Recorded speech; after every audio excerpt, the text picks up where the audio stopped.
Thomas এক মুহূর্তের জন্য স্থির দাঁড়িয়েছিল। সেতুর নিচ থেকে ভেসে আসা চিৎকারের আওয়াজ এখনো তার কানে বাজছে, তবে জলাশয়ের পানিতে কিছু নেই। কিন্তু তার বড় মনে হচ্ছে সেখানে যেন কিছু আছে যা তার দৃষ্টিতে এড়িয়ে যাচ্ছে। তাড়াতাড়ি পা চালিয়ে সে সেতু পেরিয়ে জঙ্গলের আরো গভীরে এগিয়ে গেল। চারপাশে অন্ধকার যেন ঘন হয়ে আছে, বাতাস ভারী হয়ে উঠছে। ফ্ল্যাশ লাইটের আলোতে একবার গাছপালার ছায়াগুলো স্বাভাবিক মনে হয়, আবার পরক্ষণেই মনে হয় তারা যেন প্রবলভাবে নড়াচড়া করছে। হঠাৎ করেই পেছন থেকে সেই কান্নার শব্দটি আবার শুনতে পেল সে। এবার শব্দটি আরো স্পষ্ট মনে হচ্ছিল এবং এটি খুব কাছ থেকে আসছে বলে মনে হয়। কান্নার আওয়াজ শুনতে পেয়ে থমাস পিছনে তাকালো, আর আওয়াজ এতটাই ভয়ঙ্কর ছিল যে সেটা শুনে তার গায়ে শিহরণ দিয়ে উঠল। বাতাসে সেই নারীর কণ্ঠে কান্নার আওয়াজ আরো জোরালো হচ্ছে। ফ্ল্যাশ লাইটটি ঘুরিয়ে চারিদিকে আলো ফেলে সে দেখল, কিন্তু কাউকে দেখতে পেল না সেখানে। থমাস আবার হাঁটতে শুরু করলো। কান্নার আওয়াজ এবার ধীরে ধীরে কমতে শুরু করেছে। কিছুক্ষণ হাঁটার পর সে একটি পুরনো পরিত্যক্ত মন্দিরের সামনে এসে দাঁড়ালো। মন্দিরটি অর্ধভঙ্গ আর তার চারপাশে ঝোপঝাড়ে ঢাকা। মন্দিরের ভেতর থেকে যেন একটা মৃদু আলো ঠিকরে বের হয়ে আছে। সেই সঙ্গে আবার কান্নার শব্দ শোনা যাচ্ছে। এবার শব্দটি আরো গভীর, আরো হৃদয় বিদারক। থমাস এবার মনে সাহস সঞ্চয় করে মন্দিরের দিকে এগোলো। আর মন্দিরের দরজার কাঠগুলো এতটাই পুরোনো যে সেগুলোকে হালকা একটু নাড়া দিতেই মচমচে শব্দ হয়ে উঠছে। ভেতরে ঢুকে সে দেখল মন্দিরের মাঝখানে একটি প্রাচীন পাথরের মূর্তি, যার গলায় বড় বড় সোনার মালা। কিন্তু পুরো মূর্তিটা কালো শ্যাওলায় ঢেকে গেছে। আর মূর্তির সামনে একটি অদ্ভুত জিনিস পড়ে থাকতে দেখল সে। থমাস দেখল মূর্তির সামনে একটি ছোট আয়না রাখা। আয়নাটি ধুলোয় ঢেকে গেছে, কিন্তু তার গায়ে অদ্ভুত কিছু লাল দাগ রয়ে গেছে। আর আয়নাটির সামনে থেকে সেই কান্নার শব্দ আসছে। থমাস ধীরে ধীরে আয়নাটির সামনে হাঁটু গেড়ে বসলো, আর সে তার ক্যামেরা চালু করতে গেল। কিন্তু ঠিক তখনই তার ক্যামেরা হঠাৎ করে বন্ধ হয়ে গেল। সেখানে থাকা সব আলো নিভে গেল, আর পুরো মন্দিরটি গভীর এক অন্ধকারে ঢেকে গেল। ঠিক তখনই একটি শীতল বাতাস তার ঘাড়ের পাশ দিয়ে বয়ে গেল। হঠাৎ করে আয়নার ভেতরে একটি অবয়ব দেখতে পেল সে। অবয়বটি প্রথমে অস্পষ্ট হলেও তারপর ধীরে ধীরে স্পষ্ট হয়ে উঠছে। আর সেই অবয়বটি ছিল সেই ছোট মেয়ের, যার কান্নার আওয়াজ সে আগেও শুনেছিল। কিন্তু এবার তার মুখ আরো বিকৃতি। মেয়েটির লালচে চোখ দুটো বড় বড় করে থমাস পিছনে সরে গেল। আর আয়নার ভেতর থেকে সেই মেয়ে অবয়বটি ধীরে ধীরে বেরিয়ে আসতে শুরু করলো। তার বিকৃতি ঠোঁটের কোণে এক অদ্ভুত হাসি ছড়িয়ে পড়ল মন্দিরের চারপাশে।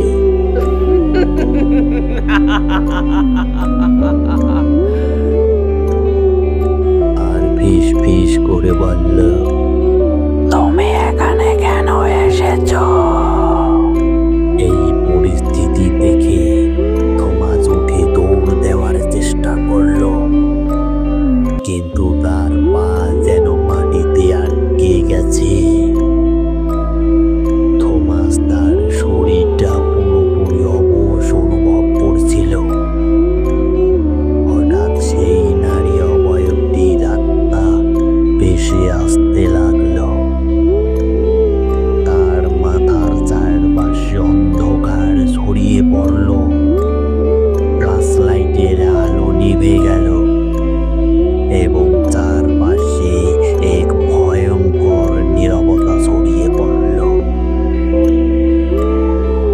আর সেই নারীর কণ্ঠ তখন আবারও শক্তিশালী হয়ে উঠল আর ফিস ফিস করে বলল, এটাই তোমার শেষ দিন, তুমি আর বাঁচতে পারবে না। থমাস অনুভব করলো তার শরীরে কিছু একটা যেন ঢুকে যাচ্ছে, আর একটা ঠান্ডা অনুভূতি তার শরীরে ছড়িয়ে পড়ছে এবং তার রক্তে এক অদ্ভুত গতি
তুমি আমার কিছুই করতে পারবে না।